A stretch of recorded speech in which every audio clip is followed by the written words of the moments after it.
দিনে সাদর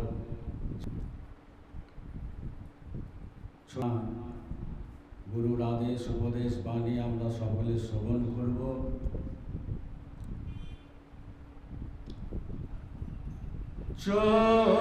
চরণে দিয়েছ ঠাই, তাই ধন্য আমার জীবন।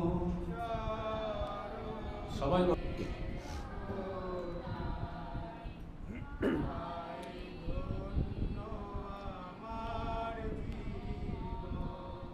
প্রভু আর কিছু চাই না আমি, দেখো আমায় প্রভু আর কি কারণে দেখো আমায়, প্রভু আর কিছু চাই না আমি, শুধু চরণে রেখো আমায়। প্রভু আর কিছু চাই না আমি, শুধু চরণে রেখো আমায়। দু চোখের মাঝেতে গো তোমায়, চোখের মাঝেতে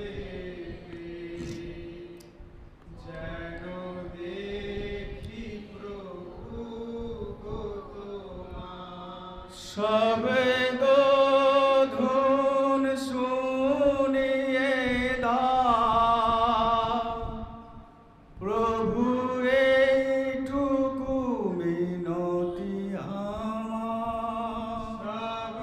ধুন শুনিয়ে দাও,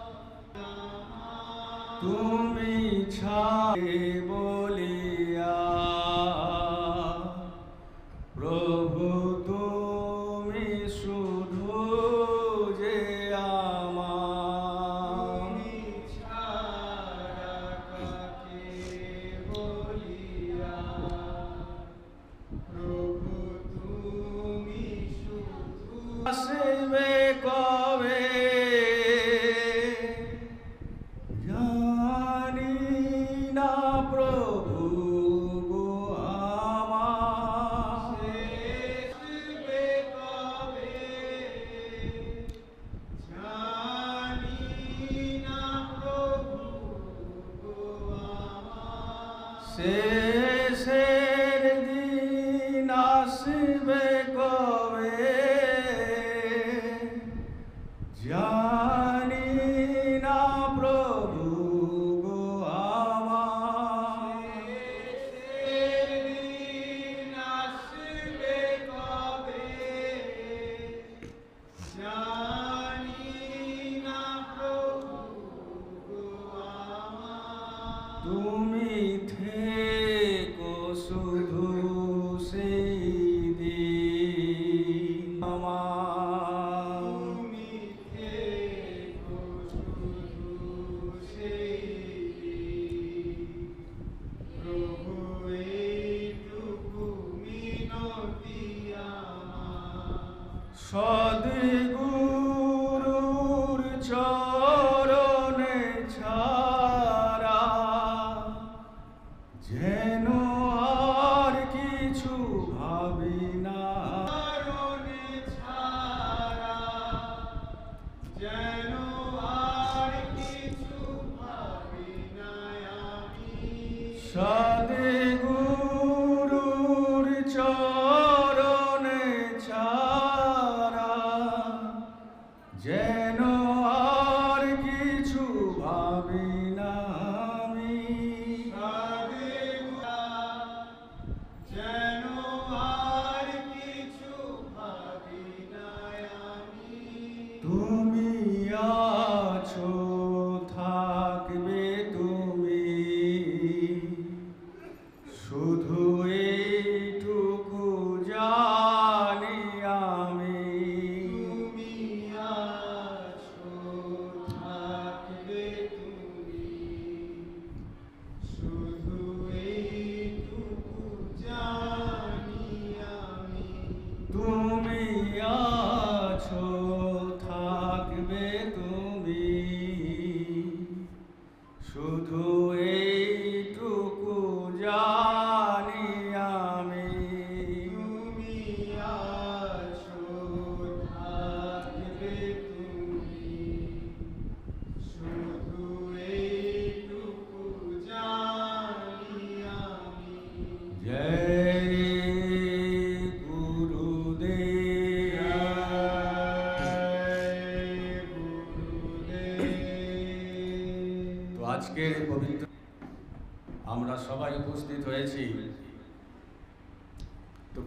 দরবারে গুরুর চরণে আমরা সবাই উপস্থিত হয়েছি।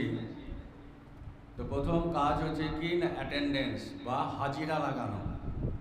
তো সবাই যে যেখানে আছেন আজকে গুরুর দরবারে, গুরুর দরজাতে, গুরুর দরবারে, গুরুর দেউটিতে বসে গুরুর দরবারে আগে হাজিরা দিয়েছেন। রাত জয় গুরুদেব ধ্বনিতে হাজিরা। তো সবাই একবার হৃদয়ের অন্তঃস্থল থেকে সৎসঙ্গের শুরুতে হাজিরা দেন যে হে গুরু মহারাজ, আমি সৎসঙ্গে উপস্থিত। তো সবাই বলবেন জয় গুরুদেব।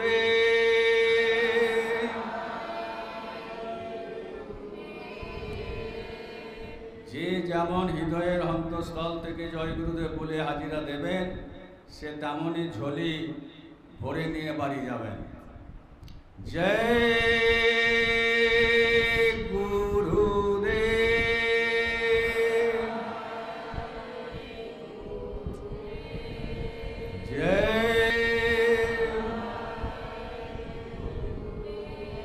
जय गुरुदेव नाम किसका, प्रभु का पावन नाम, बाबा जी का कहना है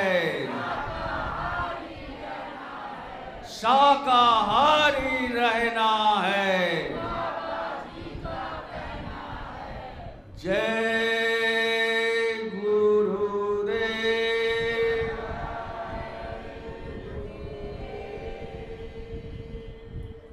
গুরু প্রণাম করে আজকে এই গুরু পূর্ণিমা দিবস আমরা সকলে পালন করব। তো 5 মিনিটের জন্য যাদের শরীর অসুস্থ নাই, সুস্থ সবল আছেন, 5 মিনিটের জন্য সবাই একটু দাঁড়ান একটু। যাদের শরীর অসুস্থ তারা বসে থাকুন, কোনো অসুবিধা নেই। যাদের সুস্থ সবল মালিক রেখেছেন তারা 5 মিনিটের জন্য দাঁড়ান, হাত জোর করুন। অজ্ঞেন তিমিরান্ধস্য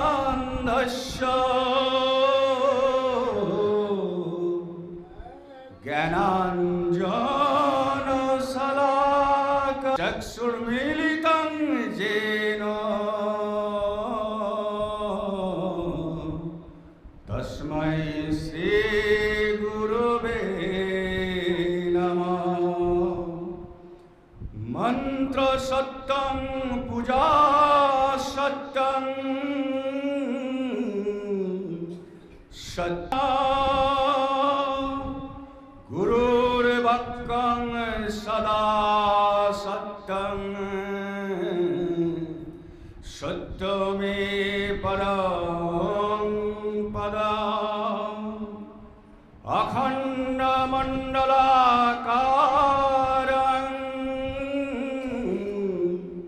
व्यक्तं येन चराचरं दर्शितं येन तस्मै श्री गुरवे नमः। जय गुरुदेव, जय गुरुदेव। हे प्रभु लो प्रणाम, प्रभु कृपा करो। जय गुरुदेव। সবাই বসে বলুন। আদি গুরু ভগবান শিবের তার যে আদি গুরু রূপে যে 7 জনকে সৎসঙ্গ প্রবচন শুনিয়েছিলেন, বুদ্ধদেবের সারনাথের উদ্দেশ্যেও তার গুরু পূর্ণিমা আজকের দিনে পালন করা হয়। আর বর্তমানে বিভিন্ন সংস্থা সংগঠন সকলেই গুরু পূর্ণিমা পালন করেন। তো এই তো গেল আধ্যাত্মিক দিক। এর একটা বাহ্যিক বা ব্যবহারিক বা ভজনা করি বা গুরুর স্মরণে আসার প্রয়োজনই বা কেন হয়? প্রভু প্রাপ্তি, ঈশ্বর প্রাপ্তি বিনা গুরু করে কি প্রাপ্ত করা সম্ভব? এই সমস্ত কিছু মহারাজকে স্মরণ করব। প্রথমেই বলি, এই যে ছবি দেখছেন, প্রথমের যে ছবি, ওই ছবি হচ্ছে বাবা জয় গুরুদেবের ছবি।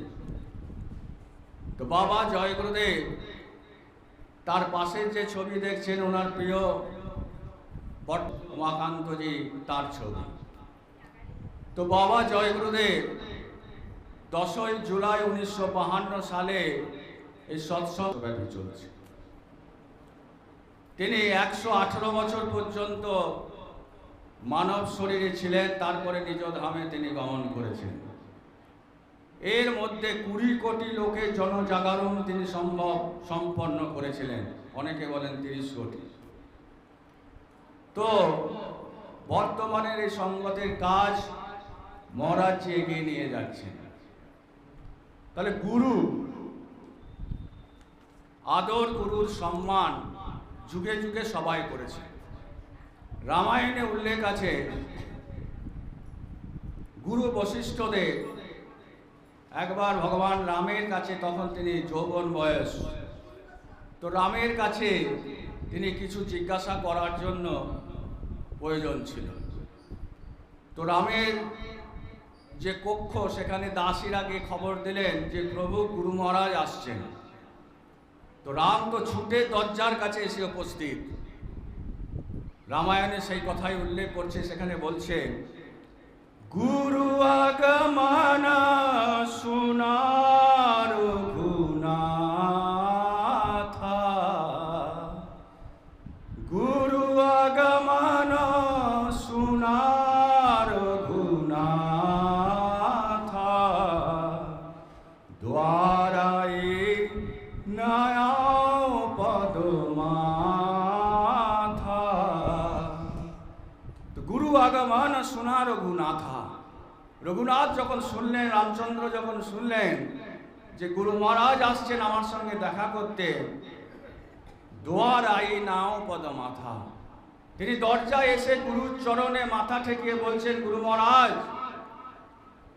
আপনি কেন কষ্ট করলেন, আমাকে বলতেন, আমি আপনার কাছে গিয়ে হাজির হতাম। সেই জন্য বলে, গুরু বিন ভবনিধি তরে না কই, जो বিরঞ্চি শঙ্কর সম হই। গুরু ছাড়া এই ভব সাগর থেকে, ভব জঞ্জাল থেকে উদ্ধার করতে কখনোই তোমার সম্ভব নয়। তাতে তুমি সাধনাতে বিরঞ্চি ব্রহ্মা শিবের সমানও হয়ে যাও না কেন। অনেক সময় আমার প্রথমে যখন রামের কথা হবে, সেদিন শরীরটা মাটিতে ধপাস করে পড়ে যাবে, নতুন নামকরণ হয়ে যাবে মোরা। সেই জন্য বলছে, শব্দ স্বরূপী সঙ্গ হ্যায়, কবি না হবে দুঃসত নূর। তো আজ এই গুরু পূর্ণিমার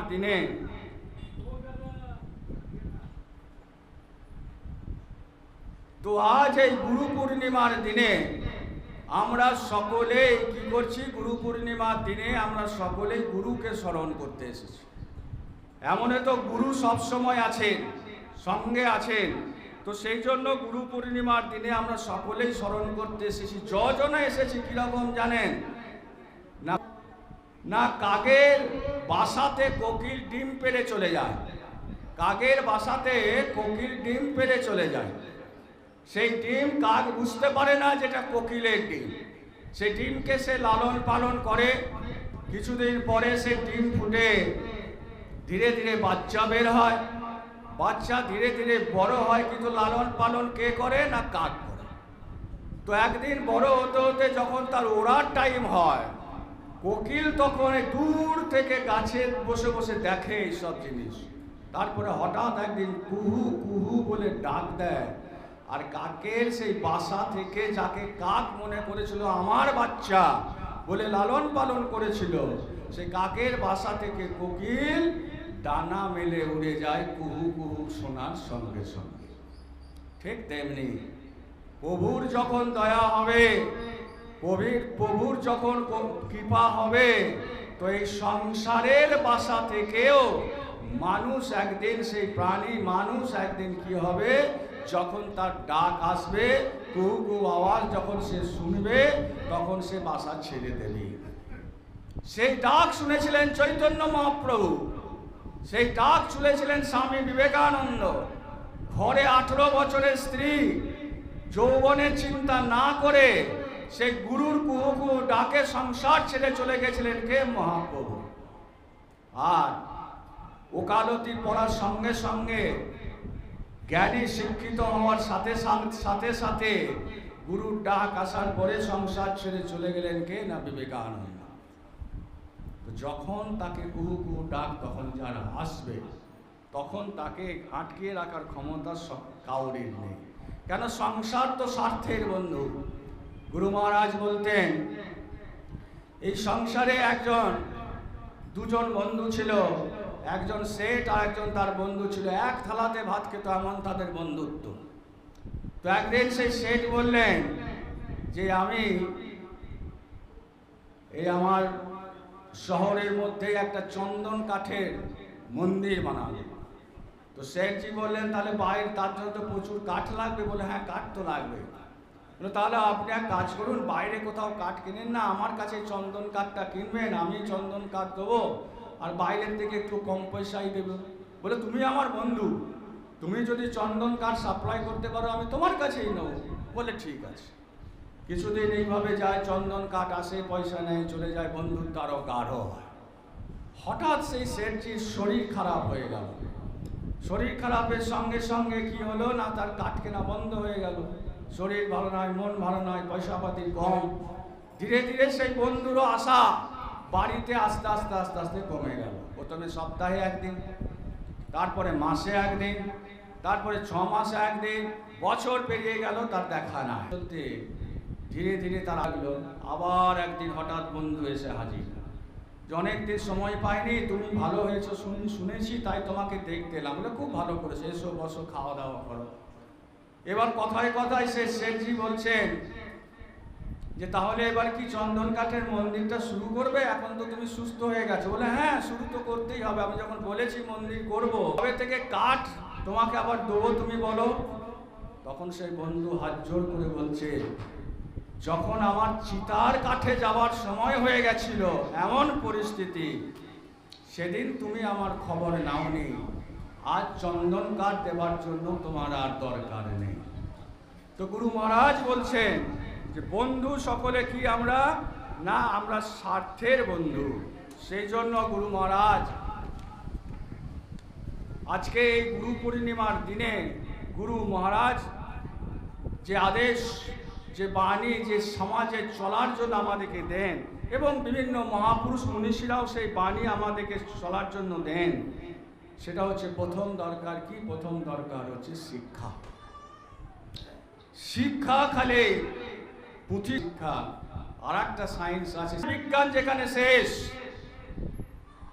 বড় পৃথিবীর বড় ডাক্তারবাবু, বড় হসপিটাল, বড় নার্সিং হোম, হাত দেখে, চোখ দেখে, মেশিন পত্র দেখে বলল না আমার আর কিছু করার নেই, এবার ওপরওয়ালাকে ডাকো। সেটাই হচ্ছে স্পিরিচুয়াল সায়েন্সের প্রথম পদক্ষেপ।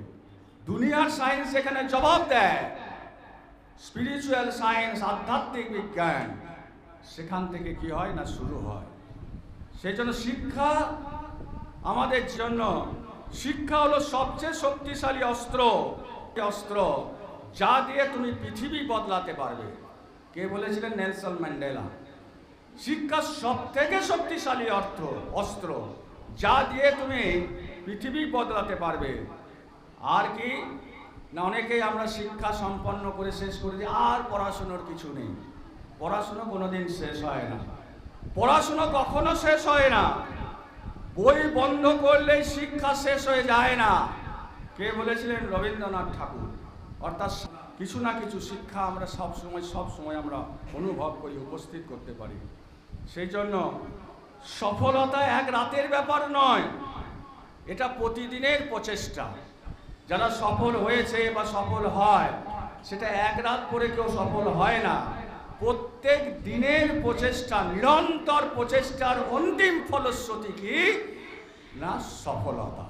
সেই জন্য বলা হয় শিক্ষার উদ্দেশ্য শুধু সার্টিফিকেট নয়, শিক্ষার উদ্দেশ্য শুধু সার্টিফিকেট নয়, শিক্ষার উদ্দেশ্য হচ্ছে মানুষ হওয়া, ভালো। সেই জন্য বলছে যে education is the most powerful weapon you can use to change the world. পরিবর্তন করতে পারবে। সেই জন্য গুরু মহারাজের এই যে ছবি দেখছেন, মহারাজের এই যে ছবি দেখছেন, সারা জীবন তারা শিক্ষা দিয়ে গেছে। গুরু মহারাজের নিজের জীবনের একটা সত্যি কথা বলি। একবার গুরু মহারাজ রাঁচির এয়ারপোর্টে বসে আছেন, সেখানে একজন বড় ডাক্তার ছিলেন, রাঁচির সব থেকে বড় ডাক্তার, তিনি দেহ রেখেছিলেন, মেন্টাল ডাক্তার ছিলেন, তিনি বাবাজির শিষ্য ছিলেন।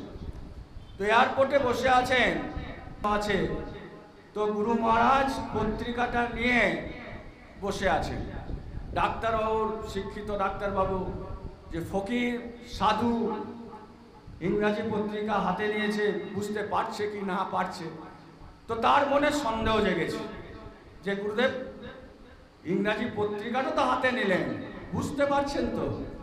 তো খানিক পরে গুরু মহারাজ তাকে বললেন যে बच्चा इधर आओ, हम जो है ये इंग्लिश पत्रिका जो है पाठ करके तुमको सुनाता हूँ, देखो तो ठीक ठाक हो रहा कि नहीं हो रहा। तो बोले देखो तो আমি ইংরাজি যে লেখা আছে এটা বলছি তোমাকে, মানে বলছি এটা ঠিক না ভুল। তখন ডাক্তার সাহেব মনে মনে চিন্তা করলেন যে আমার মনের মধ্যে যে শঙ্কা হয়েছিল যে গুরু মহারাজ ইংরাজি পড়তে পারেন কি পারেন না, সেই শঙ্কা থেকে তিনি লজ্জিত হয়ে বললেন, গুরু মহারাজ আমাকে ক্ষমা করে দেবেন, আমি লজ্জিত, আপনার এই সমস্ত চিন্তা আমার মাথায় এসেছিল। তো সেই জন্য সদ্গুরুর জগতের জন্য চলে সব জায়গায়। তিনি কি করেন?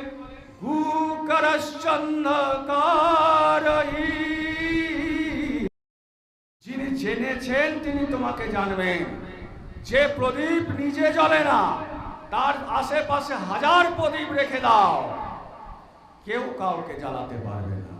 আর যে প্রদীপ নিজে জ্বলে, আশেপাশে সব প্রদীপকে সে কি করতে পারবে না, সব প্রদীপকে সে জ্বালাতে পারবে। সেই জন্য তো গুরু মহারাজ যখন শরীর ছেড়ে চলে গেলেন, তখন সকল ভক্ত প্রেমী সবারই চোখে জল স্বাভাবিকভাবেই। কেননা কি, তুমি তো চলে গেলে নিজ ধামে প্রভু, আমরা রইলাম পড়ে গো। তুমি তো চলে গেলে নিজ ধামে প্রভু, আমরা রইলাম পড়ে গো। যদি আবার জনম আমি পাই গো, নামেও গুরু তোমায় চাই গো। যদি আবার জনম আমি পাই গো, সে জনমেও গুরু তোমায় চাই গো। তো সেই জন্য যখন সদ্গুরু দয়া তোমাকে করে দেয়, সে দয়ার যে কৃপা যে পেয়েছে অন্তরে, সে জানে, সে অনুভব করে যে গুরু আমায় কি জিনিস দিয়েছেন। সারা জনম চিটে গুড় যদি জিভে দেন, যেদিন দেবে না সেই দিনই আপনি শান্তিতে থাকবেন যে আজকে চিটে গুড় আমাকে কেউ জিভে দেয়নি। কিন্তু যে জীবে মধু নেয়, সে একদিন না দিলে বলে আজকে মধু দেবে না। তো সেই সদ্গুরু এমনই জিনিস, তার দয়া দোয়া আশীর্বাদ এমনই জিনিস, তার সান্নিধ্য এমনই জিনিস যে এক ফল অর্থাৎ এক ক্ষণ তার সান্নিধ্য কি হবে না, আপনাকে তখন ভালো লাগবে না। ভজন যে করে, ধ্যান যে করে, একদিন যদি ভজনে না বসে, একদিন যদি সুমিরনে না বসে, একদিন যদি ধ্যানে না বসে, তো মনটা কি করে? নানচান করে। এখন তো আমার ধ্যানের সময় ছিল, আজ বসতে পারলাম না, মন নানচান করবে আপনার। কোন সে সুতো, কোন সে টান যে সুতোর টানে, যে টানের জন্য তার ধ্যানের সময়, তার ভজনের সময় হয়ে গেলে আপনার হৃদয় আনছে চैन नाए राम भजन बिना चैन नाए राम कोई न जाने कब हो जाएगा, कोई न जाने कब हो जाएगा। इस जीवन का साम भजन बिना चैन नाए राम। मुझे भजन छड़ा हे राम, हे प्रभु, हे इष्ट, हे सदगुरु, भजन छड़ा আমি আরাম পাই না, আমার আনচান করে ভিতর। कोई ना जाने कब हो जाएगा इस जीवन का शाम। আমরা কেউ জানি না কখন এই শরীর ছেড়ে আমাদেরকে চলে যেতে হবে। আজ গুরু পূর্ণিমা, সামনের গুরু পূর্ণিমাতে আমরা সবাই আবার এখানে থাকবো কিনা আমরা কেউ জানি না। এক দুজন আমরা চলে যেতেই পারি। যখন ডাক আসবে তখন আপনাকে চলে যেতেই হবে।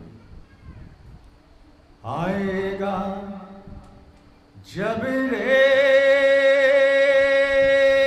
बुलावा प्रभु का, छोड़ के सब कुछ जाना पड़ेगा। आएगा जब रे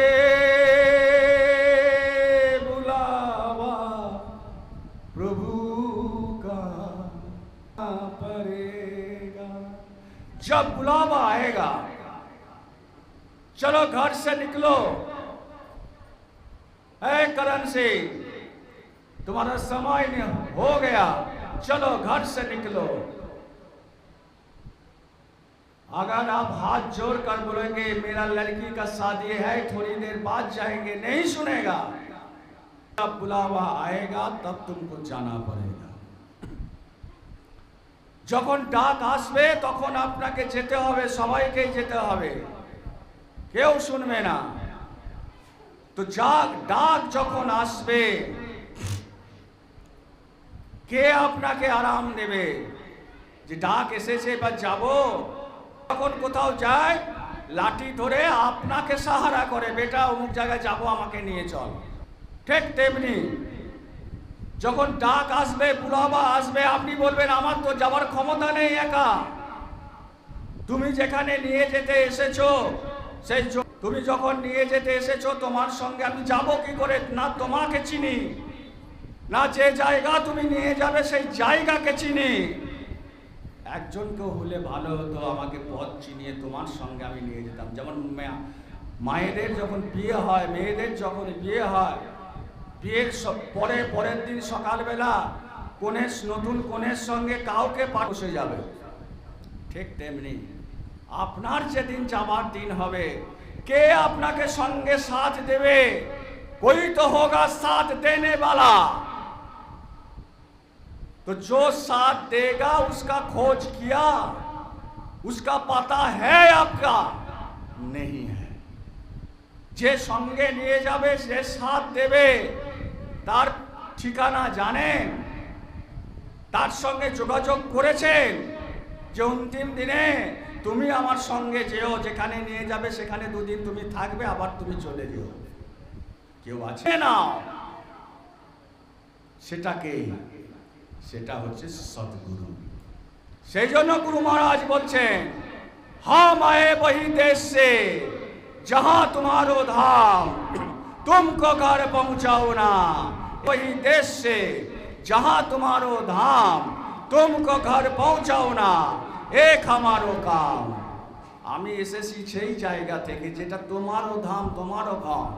तुमको घर पहुंचाओ ना, তোমাকে তোমার নিজের ঘরে নিয়ে যেতে চাই। এই একটাই আমার কাজ, আমার আর কোনো কাজ নেই। गुरु नहीं भूखे तेरे धन का, उन पे धन है भक्ति नाम का। গুরু তোমার ধন দৌলত টাকা পয়সার ভুখা নয়, এ দুনিয়ার অর্থ তার কাছে কোনো মানে রাখে না। সঙ্গে যাবার যে লোক, বিয়ের পরে মেয়ের সঙ্গে যাবার যেমন একজনকে পাঠিয়ে দেন আপনারা, সেই সঙ্গে শেষের দিনে সে সঙ্গে সাথ দেবার একজনই থাকেন। তিনি কে? তিনি সদ্গুরু। সেই জন্য বলছে যে প্রভু যখন শেষের দিন আসবে, শরীর চলবে না, অসার হয়ে যাবে, কোথায় যাব তাও জানো না, তো সেদিন একজনের কাছেই তো তোমাকে প্রার্থনা করতে হবে, সে হচ্ছে তিনি তোমার সদ্গুরু। সেই জন্য বলে অপার হয়ে বসে আছি, অপার হয়ে বসে আছি, ওহে দয়াময় পারে সংকটে তোমার বিনা ঘোর সংকটে না দেখি উপায় পারে লয়ে যাওয়া। তো সেই জন্য তো পার করার জন্য যখন সুস্থ ছিলেন, যখন ভালো ছিলেন, তখন কোনো প্র্যাকটিস করেছেন, তখন কোনো অভ্যাস করেছেন যে শেষের দিন পারের সময় আপনার সেই সুবিধাটা আপনি পাবেন। সারা বছর পড়াশুনো না করলে ঠিক তেমনি সারা জীবন ধরে পুত্র শোক, স্ত্রী শোক, ভোগ বিলাস, ধন দৌলতের শোক, সুখ সবকে ডাকবেন, ডাকাটাও আসবে না, ডাকতেও পারবেন না। যৌবনের অভ্যাস, যৌবনের অভ্যাস বার্ধক্যের পারের করি। গাঁট বাঁধলো, গুরু মহারাজ বলতেন গাঁট বাঁধলি। যৌবনের অভ্যাস বৃদ্ধাবস্থায় শেষের দিনের পারের করি। কারণ যৌবনের যে অভ্যাস আপনি করবেন না, বৃদ্ধ অবস্থায় সেই আর নতুন করে অভ্যাসই হতে আপনি পারবেন না। সেই জন্য দেখবেন যত মহাত্মা মহাপুরুষ ঈশ্বর প্রাপ্তি করেছিলেন, যেমন যৌবনের সব থেকে বার, ঠিক তেমনি যৌবনে ঈশ্বর প্রাপ্তি সব থেকে সহজ এবং সুলভ। গুরু নানক সাহেব যৌবনে ঈশ্বর প্রাপ্তি করেছিলেন, মীরাবাই যৌবনে ঈশ্বর প্রাপ্তি করেছিলেন। যত মহাত্মা মহাপুরুষ আছে প্রত্যেকে, বাবা জয় গুরুদেব মাত্র 13 থেকে 15 বছরের মধ্যে পরমাত্মা প্রাপ্তি করে নিয়েছিলেন। তো যত মহাত্মা মহাপুরুষ আছে সবাই যৌবনেই প্রাপ্তি করেছিলেন। আপনি যদি ভাবেন যে যৌবনে ভোগ করি, বৃদ্ধাবস্থায় সব কিছু করবো, হবে না। যৌবনে যদি আধ ঘন্টা ধ্যানে না বসেন, বৃদ্ধাবস্থায় 5 মিনিট বসতে পারবেন না, কোমর কটকট করবে, মন চঞ্চল হয়ে যাবে, এদিক ওদিক ছুটবে। সেই জন্য বলে যৌবনের অভ্যাস বার্ধক্যের কি না, বার্ধক্যের চাবিকাঠি। অনেকে বলে আমার পরিবেশ খারাপ ছিল, আমার পারিবারিক অবস্থা ভালো ছিল বলে পড়াশুনো করতে পারিনি। একদম সত্যি কথা না। নিজের যদি চেষ্টা থাকে, পরিবেশ পরিস্থিতি আপনাকে প্রভাব ফেলতে পারবে না। কি রকম?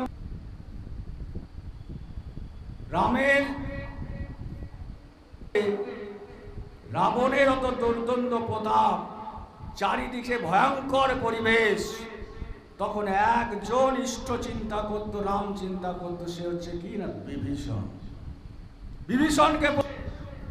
বিভীষণ প্রতিদিন ইষ্ট স্মরণ করতেন। আবার দেখুন দশরথের রাজত্ব, রামের উপস্থিতি, তবুও কইকেয়ীর মন কলঙ্কিত করেছিল, রামকে বনবাসে পাঠিয়েছিল। রাজত্ব এত পরিবেশ সুন্দর, তবুও কইকেয়ী তার কুটিল চিন্তা ভাবনা দিয়ে রামকে বনবাসে পাঠিয়েছিল। তো সেই জন্য গুরু মহারাজ বলছেন তুমি নিজেকে তৈরি করো, কোনো পরিবেশ পরিস্থিতি তোমার কোনো ক্ষতি করতে পারবে না। खुद को जानो फिर खुदा को जानोगे। অর্থাৎ প্রথমে তুমি আগে নিজেকে জানো, নিজেকে বোঝো।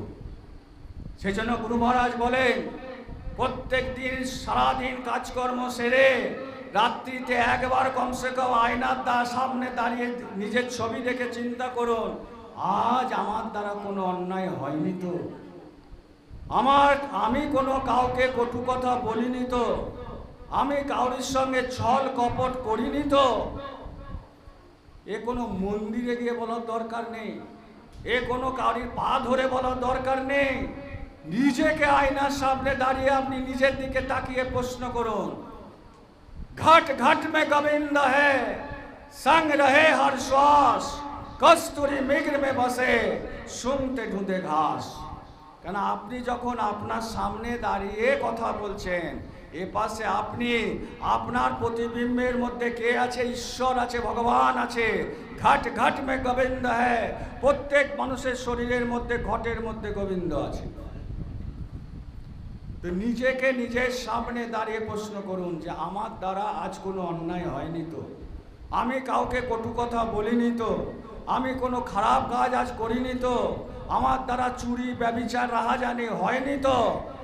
যখন প্রত্যেকটি অবজেক্টিভ কোশ্চেনের মতো মাল্টিপল চয়েসের মতো প্রত্যেকটি যখন টিক টিক টিক টিক করে দিয়ে চলে আসবেন, 10টা প্রশ্ন মনে এলো, 10টায় টিক মেরে দিলেন, শান্তিতে হে ঈশ্বর হে ভগবান বলে শান্তিতে শুয়ে পড়ুন, ঘুমিয়ে যান, সেদিনের জন্য আপনি পাস। Self assessment. তো সেই জন্য সাহস আসে কখন? সাহস তখনই আসবে যখন আপনি ইষ্টের কাজ করবেন, যখন আপনি প্রভুর কাজ করবেন, তখন ভিতরে আপনার সাহস অটোমেটিক্যালি আসবে যে আমার আর কোনো চিন্তা নেই, আমার আর কোনো ভয় নেই, আমি খুঁটি ধরে আছি। কীরকম জানেন? আগেকার দিনে গ্রামে জাঁতা পেশাই হতো, তাতে গম শস্য দানা দিয়ে পেশাই হতো। দুটো ওই যে গম বা শস্যগুলো ওপর দিকে দেওয়া হতো, দুটো চাকির মধ্যেখানে যে দানাগুলো গমগুলো পড়ে যেত, তারা পিষে ছাতু হতো বা গম হতো। আর ওপরের যে খুঁটিটা থাকতো, যাকে ঘুরে সে চাক যেত না, মানে তারা খুঁটি ধরে আছে। ওই যে ঠাকুর রামকৃষ্ণ বলতেন, ওরে যাই করবি কর, খুঁটি ধরে থাকিস, খুঁটি ধরে থাকিস, মানে সদ্গুরুকে ধরে থাকো। তোমার ইষ্টকে যাকেই আপনি মানুন না কেন, যাকেই আপনি ভজনা করবেন করুন না কেন, কোনো অসুবিধা নাই, কিন্তু তার আদেশ, খুঁটি ধরা মানে তার আদেশকে আপনি পালন করে চলুন, তাহলেই আপনি ভবসাগর বেরিয়ে যাবেন। চলতি চাকি দেখে দিয়া কবীরা दो पटन के साबत बचाना कोई भैया, बचाना कोई। लूट सके तो लूट ले राम नाम का लूट, अंतकाल पछताओगे जब प्राण जाएगा छूट। कबीरा प्राण जाएगा छूट। चलती चक्की देख कर दिया कबीरा रोई, बचाना कोई। অর্থাৎ চাকির মধ্যেখানে যদি তুমি পড়ে যাও, এই সংসার রূপী সমুদ্র, সংসার রূপী চাকির মধ্যে শুধু ঘর দুয়ার সংসার পরিবার আত্মীয় স্বজন হাসি খুশি ঠাট্টা আমোদ প্রমোদ, যখন শেষের দিন আসবে যাবে তো কি নিয়ে যাবে? যার পিছনে তুমি সময় দিয়েছ সব তো পৃথিবীতে থাকছে, এমনকি পরনের জামা কাপড়টাও চিতাতে ওঠানোর আগে খুলে নিয়ে নেবে। বিনা জামা কাপড়ে এসেছিলে, বিনা জামা কাপড়ে যাবে, तो जाबे तो की नहीं जाबे। अगर लूटना ही है तो धन दौलत घर बाड़ी लूटने से क्या फायदा? लूट सके तो लूट ले, राम नाम का लूट, अंतकाल पछताओगे जब तन जाएगा झूठ। अगर যদি লুটতে ইচ্ছা হয় তাহলে ধন দৌলত টাকা পয়সা অত জমা করে কোনো লাভ নেই, শেষের দিন কিচ্ছু সঙ্গে যাবে না। যাদের জন্য তুমি যাও, তুমি যাওয়ার পরে যদি নালায়েক ছেলে মেয়ে হয় তো তাহলে কি সঙ্গে করতে হবে, না কি জমা করতে হবে, না প্রভুর নাম। শেষের দিন যাবে তো কি যাবে, না নাম সঙ্গে যাবে। এই হচ্ছে কি না পারের গরিব। সেই জন্য গুরু মহারাজ বাবা জয় গুরুদেব বার বার বার বার আমাদের সকলকে সেই একই উপদেশ, একই আদেশ দিচ্ছেন। গুরু মহারাজ সারা জীবন, যেহেতু আজকে গুরু পূর্ণিমার দিন, জুলাই 1952 সালে সৎসঙ্গ শুরু করেছিলেন। তারপরে তিনি 1983 সালে 15ই মে 83 সালে 15ই মে দিল্লির বোট ক্লাবে লাখ লাখ লোককে টাট বস্ত্র পরিয়েছিলেন। টাট মানে কি জানেন? চটের জামা কাপড় পরিয়েছিলেন লাখেরও উপর মানুষকে। আজকের দিনে আপনার ছেলেকে একটু কম দামি জামা কাপড় কিনে দেন, আপনার ছেলে পরবে না, বলে এসব পরে কি বাইরে যায় নাকি, এসব আমি পরবো না। আর গুরু মহারাজ, তার মধ্যে ডাক্তার আছে, ইঞ্জিনিয়ার আছে, চার্টার্ড অ্যাকাউন্ট্যান্ট আছে, সাধারণ মানুষ আছে, মাস্টারমশাই আছে, প্রফেসর আছে, সবাই আছে। 1 লাখ মানুষকে চটের জামা কাপড় পরিয়েছিলেন যুগ পরিবর্তনের জন্য। তো সেই জন্য বলা হয়, गुरु कीजिए जान के पानी पीजिए छानी, बिना विचारे गुरु करे परे 84 खाने। गुरु कीजिए जानकर और पानी पीजिए छानकर, अर्थात जेने सुने तुम्हें गुरुकरण करो। ছেলেকে ফিজিক্স পড়াবেন, কেমিস্ট্রি পড়াবেন, তো ছেলেকে ফিজিক্স আপনি পড়াবেন, অনার্সে পড়ছে ছেলে, আপনি নিশ্চয়ই বাংলার মাস্টারমশাইয়ের কাছে যাবেন, স্যারের কাছে যাবেন না যে ক্যালকুলাসটা আপনি তাকে শিখিয়ে দিয়েন। সেই জন্য হচ্ছে গুরু কি যে জানকার, অর্থাৎ জেনে বুঝে গুরুকুলন। যেমন ঠাকুর স্বামী বিবেকানন্দ ঠাকুর রামকৃষ্ণকে বলেছিলেন, ঠাকুর তুমি তো সব সময় মা করো, মায়ের দর্শন করেছিল? ঠাকুর রামকৃষ্ণ বলেছিলেন, হ্যাঁ রে, তোকে যেমন দেখছি আমি মাকেও তেমনি দেখি। তখন তুমি অনুভব করো যে তার ঈশ্বর প্রাপ্তি হয়েছে কিনা, তার ঈশ্বর দর্শন হয়েছে কিনা, তিনি কেমন ভাবে জীবনযাপন, তিনি কেমন ভাবে তোমাকে বলছেন, আর যে জিনিস করতে বলছেন সে জিনিস করে তোমার কোনো উপকার হচ্ছে কিনা। সেই জন্য বাবা জয় গুরুদেব 118 বছর বয়সের সঙ্গে সঙ্গে দেহ রাখার আগে পর্যন্ত গ্রামে গঞ্জে শহরে সব জায়গাতে তিনি জনজাগরণের জন্য, জনচেতনার জন্য কাজ করে গেছেন। আজ যেমন মহারাজ উজ্জয়নের মহারাজজি যেমন সাজ করছেন। তো আজকে কিছু ছাত্রছাত্রীও এখানে এসেছেন, গুরু দরবারে তাদের সংবর্ধনা দেওয়া হবে। কিন্তু সমস্ত সবারই উদ্দেশ্যেই বলা যে জীবনে যত বড়, কিন্তু তুমি তোমার মাকে এবং তুমি তোমার বাবাকে যদি ভুলে যাও, তাহলে এই সাকসেস তোমার সম্পূর্ণ হবে না, সম্ভব নয় সম্পূর্ণ হওয়া। তো সেই জন্য সকলের কাছে অনুরোধ, সকলের কাছে আবেদন, যারা জীবনের আরো ভালো জায়গায় পৌঁছাতে যাচ্ছ তাদের সকলের কাছেই অনুরোধ যে মা বাবাকে চিরদিন মনের মণিকোটায় স্মরণ করে রাখবে।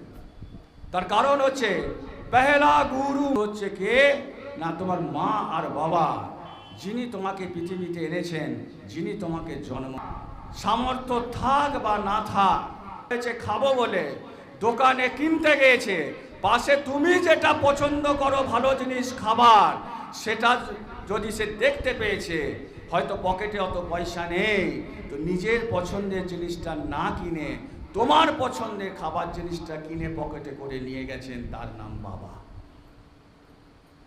জীবনে যত উঁচুতেই যাও না কেন, পিছনে হেঁটে আসার যে পদচিহ্ন, পিছন দিকে হেঁটে আসার যে পদচিহ্ন, সে পদচিহ্ন ভুলে যেও না।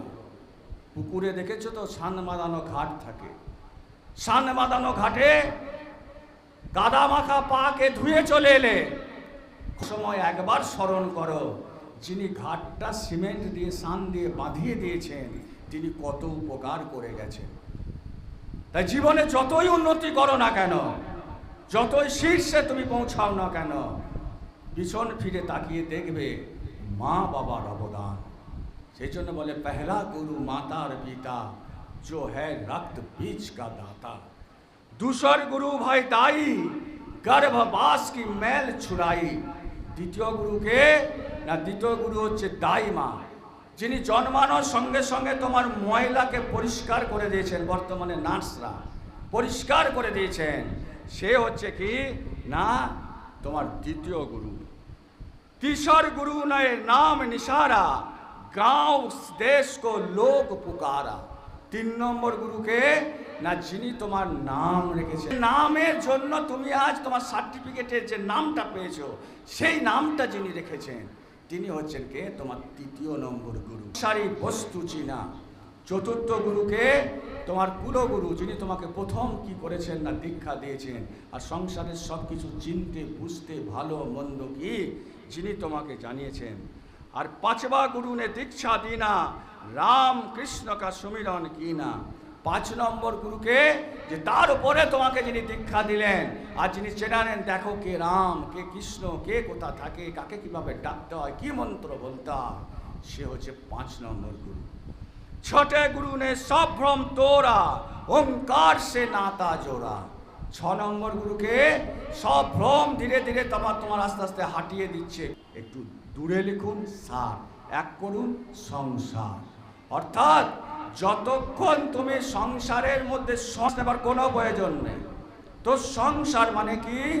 সংসারের মধ্যে থেকে সংটা যত সম্ভব কম করো। মানে যাত্রা নাটকে দেখেছেন তো, সংসাজে মানে মেকআপ টেকআপ করে, বেশি কালি পড়ে গেলে, বেশি ছোটে রং হয়ে গেলে, বেশি গালে রং হয়ে গেলে ভালো লাগে না, দর্শক পছন্দ করে না। ঠিক তেমনি সংসারে থাকো ক্ষতি নেই, কিন্তু সংসারের মধ্যে সংটাতে বেশি মেতে যেও না, সারটাকে নিয়ে গিয়ে চলো। সার মানে কি? ঈশ্বর প্রাপ্তির রাস্তা, প্রভু প্রাপ্তির রাস্তা। 7वें गुरु शब्द को लखाया, जहां का जीव तहां पहुंचाया। 7 নম্বর গুরুকে, যেহেতু আজকে গুরু 7 নম্বর গুরুকে শব্দ को लखाया, অর্থাৎ যিনি শব্দকে চিনিয়ে দিলেন। শবদে ধরতি শবদে আকাশ, সে নানক শবদ ঘটে ঘট আছে। গুরু নানক বলেছিলেন, গুরু পূর্ণিমার দিনে গুরু নানকের স্মরণ হবে। শবদে ধরতি শবদে আকাশ, शबद शबद भैया प्रकाश, सकल सृष्टि शबद के पीछे नानक शबद घटे घट आछे। अर्थात उस शब्द ने हर क्षण हर पल हर एक के शरीर में धुन करे दे रहा है। अर्थात ওই শব্দ সূর্যকে তৈরি করেছে, ওই শব্দ চন্দ্রকে তৈরি করেছে, ওই শব্দ প্রত্যেক মানুষের শরীরের মধ্যে ঢুকছে, অর্থাৎ অনুরণিত হচ্ছে। তো সেই হচ্ছে কে? সেই শব্দ কি? সেই শব্দকেই বলা হয় নাম। जब ही नाम हृदय धर हो, भयो पाप की হবে আমি জানি না, কিছু না বোঝো না, বোঝারও দরকার নেই, জানারও দরকার নেই। যেখানে কিছু ভালো কথা শুনবে, বুঝবে, হরি কথা হোক, ভাগবত কথা হোক, সৎসঙ্গ কথা হোক, হাতে যদি সময় পাও গিয়ে বসে পড়ো। বসতে বসতে যখন দেখবে ভিতরে একটা আনন্দ সাহস সঞ্চার হয়ে গেল, জৈসে চিংড়ি আগ কি বড়ি পুরানি ঘাস, মানে শুকনো ঘাসের মধ্যে একটু আগুন যদি ফেলে দেওয়া হয়, যতই খড়ের গাদা থাকো পুড়িয়ে কি করবে? পুড়িয়ে ছাই করবে। তো ভিতরে যতই আবর্জনা তোমার থাক, ভিতরে যত নোংরাই থাক, আরে মানুষের জন্ম চলতে গেলে পাপ অন্যায় সব কিছু হয়, ভিতরে জমা হয়ে আছে, চিন্তা করার দরকার নেই। किसी जानकार के पास जाओ, वहां बैठो, जो बोल रहा है वो सुनो, चेत लगाकर सत्संग सुनो। मालिक के दया होगा तो चिंगारी फूटेगा और अंदर का जो जमा है सब नाश हो जाएगा। अर्थात बसो, सत्संगे बसो, हरि कथाते बसो, भागवते बसो, ধুয়ে মুছে কি হবে না, ধুয়ে মুছে পরিষ্কার হয়ে যাবে, ধুয়ে মুছে পরিষ্কার হয়ে যাবে। সেই জন্য বলছে না, অনেকে বলে যে আমার এই পাপ হয়ে গেছে, আমার সেই পাপ হয়ে গেছে, আমি কি করব, আমার দ্বারা এই ঘটে গেছে, আমি কি করব। সেই জন্য বলছে गिरना भी जरूरी है, औकात का पता चलता है, बढ़ते हैं जब हाथ उठाने को तब जाकर अपनों को पता चलता है। বলে তুমি বিপদে পড়ে গেছো, ঠিক আছে, মানুষের জীবনে বিপদ দুঃখ দেয়, সে শিক্ষা কি বিপদের সময় যে হাত বেরিয়ে এসে আপনাকে সহযোগিতা করে, আপনাকে শেখায় যে সেই তোমার আপন, সেই তোমার আপন। ঠিক তেমনি এই সংসার সমুদ্রে যখন তোমাকে কেউ বলবে যে চলো তোমাকে তো আমি পরমাত্মা দর্শন করাবো, জানবে সেই তোমার সব থেকে আপন, সেই তোমার সদ্গুরু, সেই তোমার সদ্গুরু। জায়গায় বলছেন, গুরু মহারাজ বলছেন তাহলে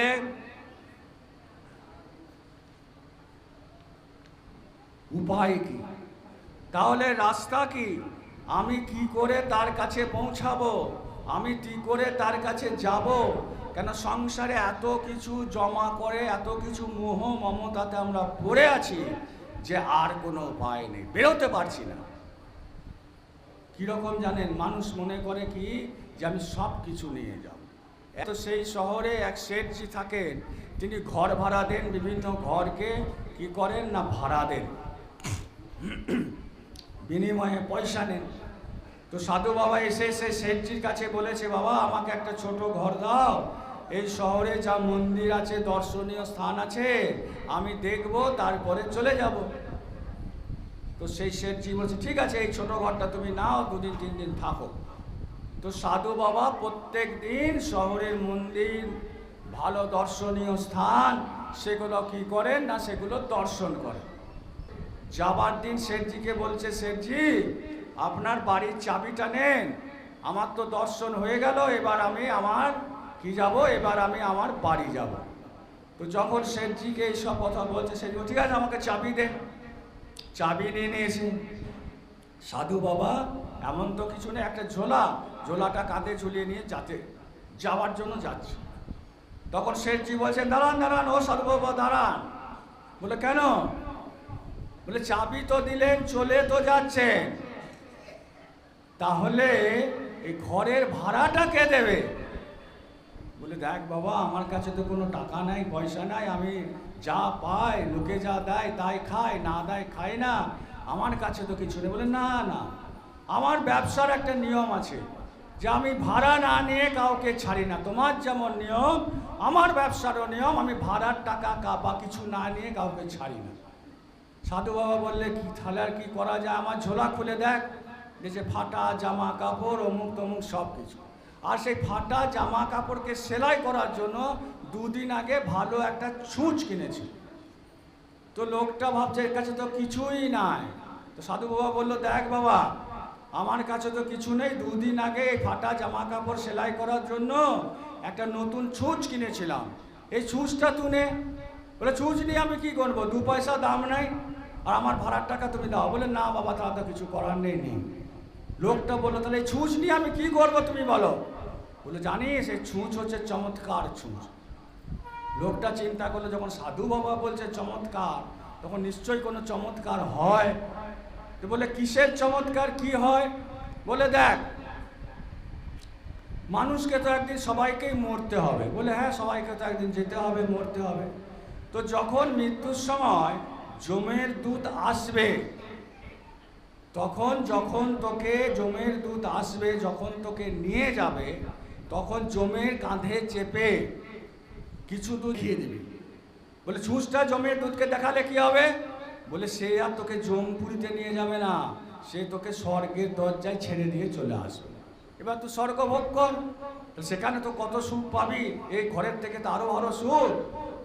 লোকটা চিন্তা করলো, সেনজি এটা তো ঠিক বলেছি, সাধু বাবাকে এত ছোট ঘর দিলাম, স্বর্গে গিয়ে বড় ঘরে থাকবো, নন্দন কাননে ফল খাবো, সেখানে চির যৌবন, নর্তকীদের নৃত্য দেখবো। বলে ঠিক আছে ঠিক আছে, এর থেকে বড় সৌদা ব্যবসাটা হয় না। বলে ঠিক আছে, ছুঁচটাই আমাকে দেন। বাড়ির গিন্নি সঙ্গে সঙ্গে বলতো দাও আজকের ঘর ভাড়া দাও, দিয়ে সেই গিন্নি সব টাকা নিয়ে তার কাছে রাখতো, সেনজির কাছেও কিছু থাকতো না। এবার শেঠজি যখন বাড়িতে এসছেন, তার গিন্নি বলছে দাও আজকে সারাদিনের ইনকাম দাও। বলে ছুঁচটা যখন বার করে দিয়েছে, গিন্নি বলছে কি ব্যাপার, এই 2 পয়সার ছুঁচ নিয়ে আমি কি করব, টাকা দাও। বলে জানো এই ছুঁচটার অনেক বড় করিশ্মা আছে, অনেক বড় ব্যাপার আছে। বলে কি ব্যাপার? বলে সাধু বাবা তো মিথ্যা কথা বলবে না। সাধু বাবা বলল যে ছুঁচটা নিয়ে যখন জমের দুধকে দেখাবি, তখন তোকে জমপুরিতে নিয়ে যাবে না, কষ্ট পেতে হবে না, তোকে স্বর্গের দরজায় নিয়ে গিয়ে ছেড়ে দেবে। তো বলো এর থেকে ভালো জিনিস কি আছে? তার বউ ছিল তার থেকে অনেক বুদ্ধিমান। বলে বসো চুপ করে, 1 গ্লাস জল খাও। জল দিয়েছে, বসিয়েছে, জল খাইয়েছে। বলে এবার তুমি ঠান্ডা মাথায় আমার কথার উত্তর দাও। বলে কিছুদিন আগে তোমার বাবা মারা গেল। বলে হ্যাঁ গেল। মরার সময় তোমার বাবা চোখ ঘোলাটে হলো, কিছু দেখতে পাচ্ছিল? বলে না। মুখে কথা সরছিল? বলে না। পাটা নড়ছিল? বলে না। হাতটা নড়ছিল? বলে না। বলে যদি হাতই না নড়ে, পাই না নড়ে, দেখতে না পায়, কানে না শুনতে পায়, হাত নড়ে না, তাহলে ছুঁচটা নিয়ে তুমি দেখাবে কি করে? তখন সেই শেঠজি বলছে এটা তো ঠিক কথা, ছুঁচটা তো দেখাতেও পারবো না, ছুঁচটা তো নিয়ে যেতেও পারবো না, আমাকে তো চিতাতে সব জামা কাপড় খুলে পরিয়ে দেবে। ছুটতে ছুটতে ছুটতে ছুটতে গাড়ি নিয়ে আবার সাধু বাবাকে ধরেছে। সাধু বাবা তুমি সাধু বাবা হয়ে মিথ্যা কথা বললে। বলে কি মিথ্যা কথা বলেছি? বলে ছুঁচ নিয়ে তো আমি যেতেই পারবো না। বলে কোথায় যেতে পারবি না? না স্বর্গের দরজায়। বলে ও তাই নাকি, ছুঁচ নিয়ে স্বর্গের দরজায় যেতে পারবি না? বলে না। তাহলে বলে বেটা ছুঁচ নিয়ে যদি স্বর্গের দরজায় যেতে পারবি না, তো ওই ঘর ভাড়ার 500 টাকা নিয়ে তুই স্বর্গে চলে যাবি? আমার কাছে টাকা চাইছিলিস, সেটা নিয়েও তুই স্বর্গে যেতে পারবি? তখন শেঠজি বলছে হ্যাঁ সাধু বাবা, এবার তুমি ঠিক বলেছ, আমি বুঝতে পেরেছি তুমি কেন এই জিনিসটা করালে। সেজন্য ঈশ্বর প্রাপ্তি, প্রভু প্রাপ্তি কখন সম্ভব জানেন? जब तुम मिटने को तैयार हो जाते हो, तभी प्रभु को देखने की क्षमता आती है। जब तुम मिटने को तैयार हो जाते हो, অর্থাৎ কি প্রভু আমাকে যেমন রেখেছেন আমি তেমনি আছি, আমি তাতেই সুখে আছি। পাশের বাড়ি 4 তলা 6 তলা বাড়ি, আমার 2 তলা বাড়ি, আমার 1 তলা বাড়ি, আমার কুড়ে বাড়ির দরকার নেই। তিনি জানেন আমার কি প্রয়োজন, তিনি আমাকে যেমন রেখেছেন। আজকের দিনে যেমন ইঁদুর দৌড়ের একটা কম্পিটিশন, অনেক গুরু ভাই বোন রাজস্থান ওই সাইডে কোটা টিউশন পরীক্ষার জন্য কোচিং নেয়। তো মাঝে মাঝে তাদের জানাশোনার সুবাদে অনেকে ফোন করে খবর নিই। অনেক সময় চোখে জল আসে। সারাদিন মনের মধ্যে ঢুকিয়ে দেওয়া যে তোমাকে ক্র্যাক করতে হবে, তোমাকে এত টার্গেট বেঁধে দেওয়া, তোমাকে এটা করতে হবে। এই ইঁদুর দৌড়ে যেতে যেতে যখন সে ক্র্যাক করতে পারে না, যখন সে টার্গেটে পৌঁছাতে পারে না, এইদিকে যখন দেখে গরিব মা বাবার জমি বিক্রি হয়ে গেছে, ঘরের অবস্থা খারাপ হয়ে গেছে, তখন সে ফেরত আসতেও পারে না। বিনিময়ে কি হয়? বিনিময়ে সিলিংয়ে দড়ি লাগে, সে ঝোলে। সেই জন্য সঙ্গে 5 জন শিষ্য সেখানে বসে আছে, তার মধ্যে একজন বসে আছে কে? যখন ক্রুশবিদ্ধ হয় সৎগুরুর তৃতীয় জানে শাস্ত্র বলছে নিষ্ফলীতি অপি মধুরাম ভবতি ইক্ষুদণ্ড, নিষ্ফলীতি অপি মধুরাম ভবতি ইক্ষুদণ্ড। আত্মেরা করে যত নিষ্ঠুর ভাবে আপনি আপনি না কেন, বের হয় কিন্তু বা অন্য কিছু বের হয়। ঠিক তেমনি আপনি যেমন ভাবে ইচ্ছাতে অনেক ছুটি ভালো জিনিস ভালো কিছু নিয়ে আপনি যাবেন, হয়তো আপনার আধার অনুযায়ী ভালোটা আপনি বুঝতে পারলেন না, কিন্তু ভালো আপনি নিয়ে যাবেন। এ সদ্গুরুর কথা। এক রাজার রাজবাড়ির পাশে এক পুরনো মন্দির ছিল। সেখানে এক মহাত্মা মহাপুরুষ সাধু মাঝে মাঝে আসতো, আবার চলে যেত। সঙ্গে তার 4-5 শিষ্য আসতো। রাজা মশাই ডেকেছেন, কিছু ভুল হলো আমাদের? বলে না না, রাজা মশাই আপনাদেরকে যাই এসেছেন, এসে বলছেন মহারাজ বলুন কি বলছেন? বলছে সেই সাধু বাবা কই? সঙ্গে থাকতাম। বলে যখন সঙ্গেই থাকতেন তাহলে কিছু তো জানেন, কিছু তো তার শিখিয়েছে আপনাকে? বলে না, কিছু নিতেও পারেনি, কিছু শিখতেও পারেনি। বলে কি ব্যাপার কি হয়েছে? বলে কি রকম? মানে যেমন বলছে সেই রকম কস্তুরী যদি কোনো কোটোতে থাকে, কস্তুরী যদি কোনো কৌটোই থাকে, তাহলে সে কৌটোর মধ্যে সুগন্ধ যেমন থেকে যায়, কোনো বয়ামে যেমন ঘি রাখলে সেই বয়ামটা যেমন ঘি শেষ হয়ে গেলে বয়ামটা যেমন তেল তেলে থেকে যায়, আমাদের অবস্থাও তেমনি। বলে আচ্ছা, তো চলো। তো সে রাজদরবারে এসেছে। রাজদরবারের নিয়ম ছিল যারা একটু গণ্যমান্য মানুষ তাদেরকে উঁচু চেয়ার, সাধারণ মানুষ নিচে বসবে, মন্ত্রীদের আলাদা চেয়ার, রাজসভায় যেমন ব্যবস্থা হয় তো তেমনি ব্যবস্থা হয়েছে। তো তেমনি ব্যবস্থা যখন হয়েছে, রাজসভায় যখন সেই সন্ন্যাসীকে রাজাকে যখন নিয়ে যাওয়া হলো, চিন্তা করলেন একটা বড় সন্ন্যাসী আসছেন, তা আমিও সাধারণ মানুষের সঙ্গে নিচে আছেন। আর সেই মহাত্মার শিষ্য যিনি, মহাত্মা তো দূরের কথা, তার শিষ্য কেমন হয় দেখো। মহাত্মার শিষ্যকে রাজার সামনে লম্বা করে পা মেলে বসে গেছে। তো রাজা ভাবছে বনে জঙ্গলে থাকে, বসতে হয়। তো যখন সেই পা মেলে বসে গেছে রাজার সামনে, তখন রাজা তাকে জিজ্ঞাসা করছেন কবে থেকে পা মিলছেন, কবে থেকে পা মিলছেন? তো সে সাধু উত্তর দিচ্ছে জবে থেকে হাত ফেলানো বন্ধ করে দিয়েছে, জবে থেকে হাত ফেলানো বন্ধ করে। কাউরির কাছে কিছু চান আপনি, কাউরির কাছে যদি কিছু প্রত্যাশা করেন আপনি,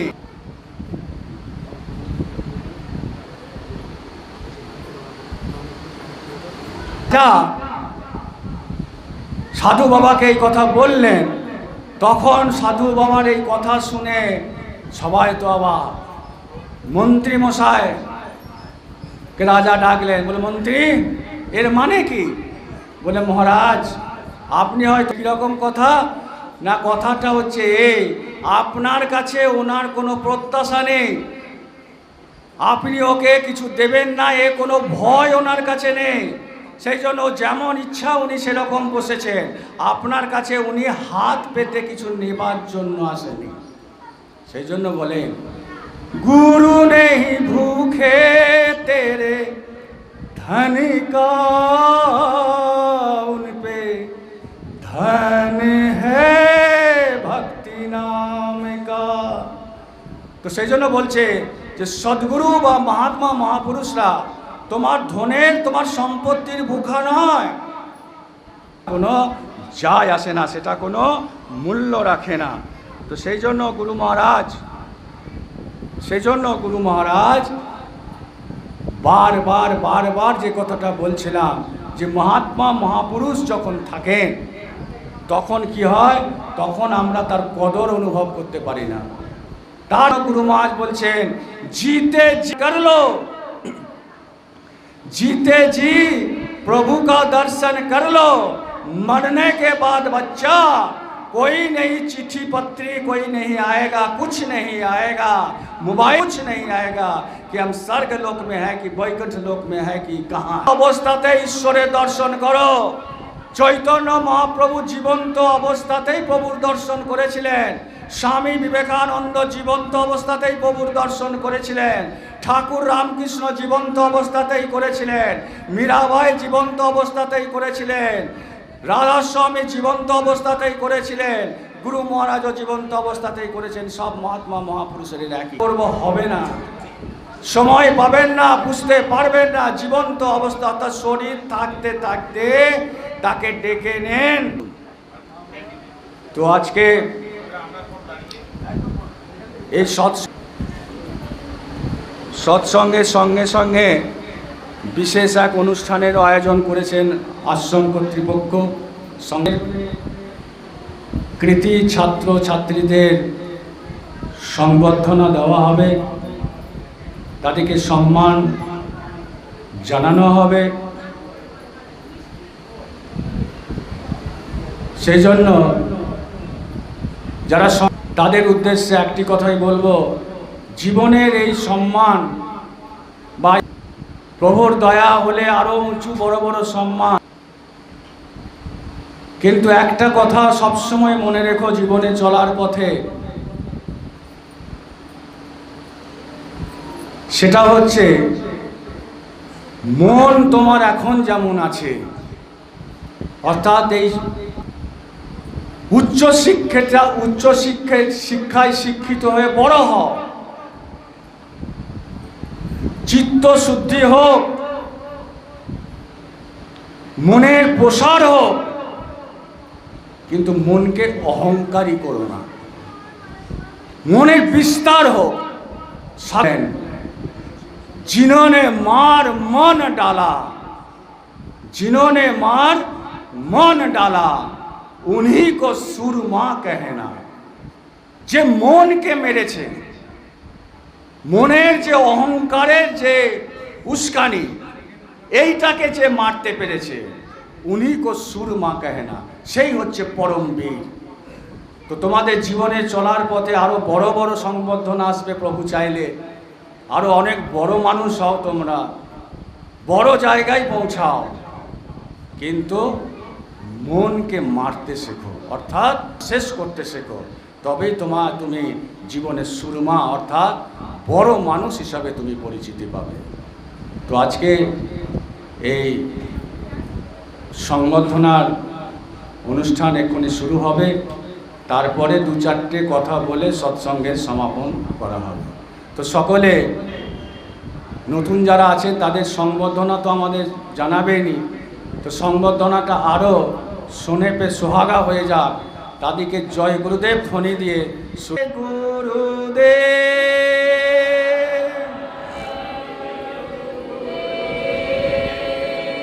জয় গুরুদেব। আর একবার লজ্জা করছেন, আরে জয় গুরুদেব প্রভুর নাম, আমার আপনার কাউরির নাম নয়, ঈশ্বরের নাম, প্রভুর নাম। তো প্রভুর নাম করতে লজ্জা কিসের? জয় গুরু। প্রভু কা পাবন নাম, প্রভুর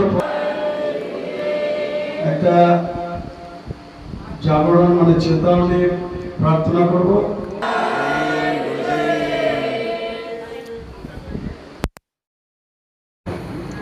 দয়াল নামে চলা, ইষ্টের নামে বলা। তো সেই জন্য গুরু মহারাজ বাবা জয় গুরুদেব মহারাজজি তিনি সব সময় সবাইকে এই আদেশ উপদেশ এবং বাণীর মাধ্যমে সবাইকে সেই পথে সেই রাস্তার জন্য তিনি যেতে বলছেন। ওরে একবার হরিবল, একবার হরিবল, মানুষ তার কথা তখন শোনেনি। উল্টো কি বলতো সেই সময়কার দাম্ভিক ব্রাহ্মণ থেকে শুরু করে পণ্ডিত থেকে শুরু করে উচ্চবর্ণের লোকে কি বলতো? নিমায় নাম ছাড়ি এবে বলায় গৌর হরি, নিমায় নাম ছাড়ি এবে বলায় গৌর হরি। অর্থাৎ কি বলছে? বলায় গৌর হরি, তিনি তার অন্য নাম অন্য কিছু প্রচার করছেন।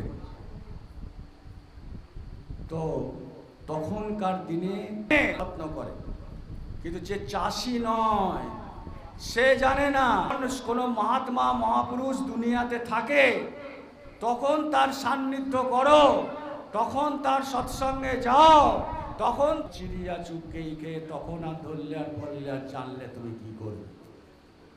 কিন্তু তার শক্তি, তার ক্ষমতা দিন তা কি করে দুনিয়ার